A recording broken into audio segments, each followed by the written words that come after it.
In 2016, more than 23 million people watched each episode of Game of Thrones, eager to find out which intricate plots would unfold on screen. But did you know some of the most interesting storylines actually take place behind the scenes? Let's take a closer, spoiler-filled look at the untold truth of Game of Thrones. Pop quiz, hotshots. Author George R.R. Martin had long been reluctant to adapt his novel series, A Song of Ice and Fire, because he didn't want the on-screen version to tarnish the brilliance of his books. So when David Benioff and D.B. Weiss approached him for HBO, Martin agreed on one condition. They had to answer one question. Is there a way to get out of the dungeon without using the wizard key? What the hell are you talking about? Actually, Martin asked them who they believed Jon Snow's true parents were. When Benioff and Weiss gave the correct answer, Martin gave his blessing in return. While the rest of the world finally learned the truth during the season 6 finale, that Jon Snow is really the son of Rhaegar Targaryen and Lyanna Stark, it's not hard to admire Benioff and Weiss for sussing out the truth years ago. HBO nearly cancelled it before it aired. Believe it or not, even after solving Martin's riddle, Benioff and Weiss's first pass at the pilot episode wasn't very good. HBO executives and producers were so unhappy they almost ended the show before it could even begin.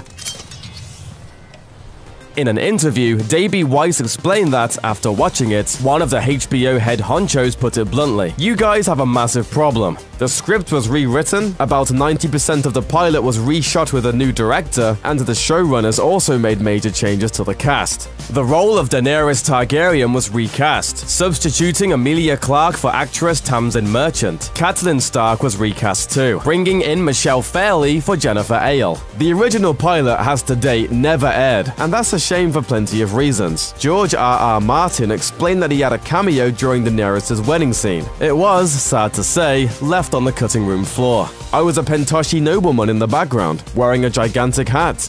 Lady Stoneheart. If you're a Game of Thrones fan who's never read the books, you might not realize that one of the franchise's most popular characters hasn't even shown up on screen yet. In the novels, the Red Wedding isn't the end of the story for doomed Catelyn Stark. After she's killed, the Freys throw her body into the river, where it floats for 3 days before being recovered by Beric Dondarrion and the Brotherhood without banners. Lord Beric magically resurrects her, at the cost of his own life. He dies as the spark of life passes to Lady Catelyn. When she rises, her skin is grey, her hair has turned brittle and white, and her face has a mass of shredded wounds filled with clotted black blood. She cannot speak, because the bloody bastards cut her throat too deep for that, but she remembers. Catelyn Stark is dead, and Lady Stoneheart's reign has begun. She becomes the new leader of the Brotherhood, and directs them in a bloody campaign of vengeance against Lannisters and Freys. When learning Klingon just isn't enough. Although Martin only created a rudimentary outline for the fictional languages of his novel, Game of Thrones producers required a much broader vocabulary to use on the show. They turned to Language Creation Society founder David J. Peterson, and he created entire languages for both Dothraki and Valyrian, including grammatical rules and pronunciation guides. If you'd like to learn either language yourself, direct your web browser to the appropriately named Dothraki.org. The Red Wedding really happened. Well, the Red Wedding sort of really happened. Author George R.R. Martin frequently draws from real history for his books, and a notably nasty incident in Scottish history served as inspiration for the infamous Red Wedding in Season 3. In a 15th century incident that would be later known as the Black Dinner, William, the 16-year-old Earl of Douglas, and his 10-year-old brother were invited to a feast with James II, the child King of Scotland. The king's advisors dragged the young Earl and his brothers outside the castle, gave them a mock trial, and then beheaded them both. The Lannisters send their regards. Similarly, the Purple Wedding, where King Joffrey meets his maker, was based on a real incident too. The poisoning and death of England's Prince Eustace at a feast in 1153. Sometimes fans do the work. While Martin created a lush and vibrantly detailed world in A Song of Ice and Fire, he does occasionally leave things out. As a result, the showrunners sometimes have to use their own imaginations, or that of others, to fill in the gaps. In one prominent example from Season 6, the show's costumers were tasked with creating a sigil buckle for Howland Reed to wear during the Tower of Joy flashback scenes. Martin had described it in the books as an alligator-like lizard lion, but he never offered a complete description. Luckily, fans have been creating artwork based on Martin's vision for years. The producers must have been impressed with this image, since it sure looks like it was copied and pasted right onto Reed's costume.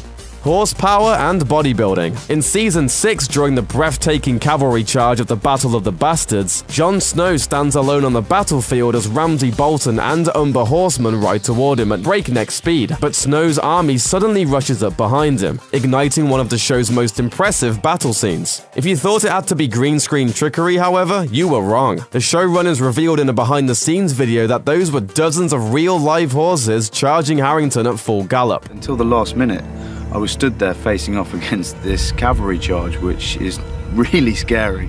We're a bit annoyed because I think everyone's going to think it was CGI.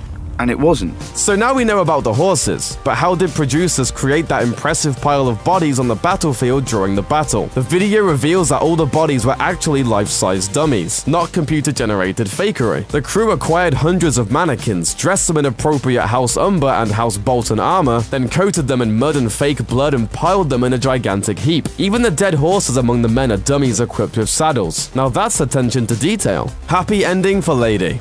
One of the most heartbreaking moments on Game of Thrones came during Season 1, when Prince Joffrey orders the death of Arya Stark's beloved direwolf. When the Lannister soldiers can't locate Arya's pet, Queen Cersei orders that Sansa's direwolf, Lady, be killed instead. Thankfully, Lady, or rather, the Northern Inuit dog that played her on screen, got a happier ending in real life. Actress Sophie Turner bonded with the animal during the shoot, and she adopted her.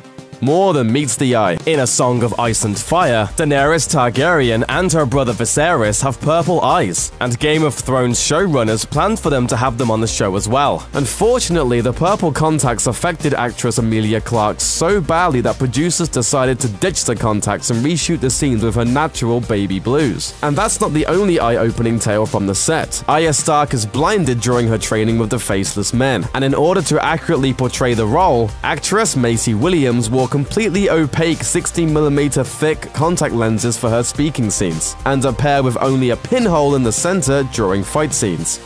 A gift for hate. Until Ramsay Snow hit the screen during Season 3, Joffrey Baratheon was perhaps the most universally despised character on the show, which I disagree with. He was the best character by far. Irish actor Jack Gleeson did such a convincing job as a sadistic boy king that Martin reportedly sent him a note that read, "Congratulations on your marvelous performance. Everyone hates you."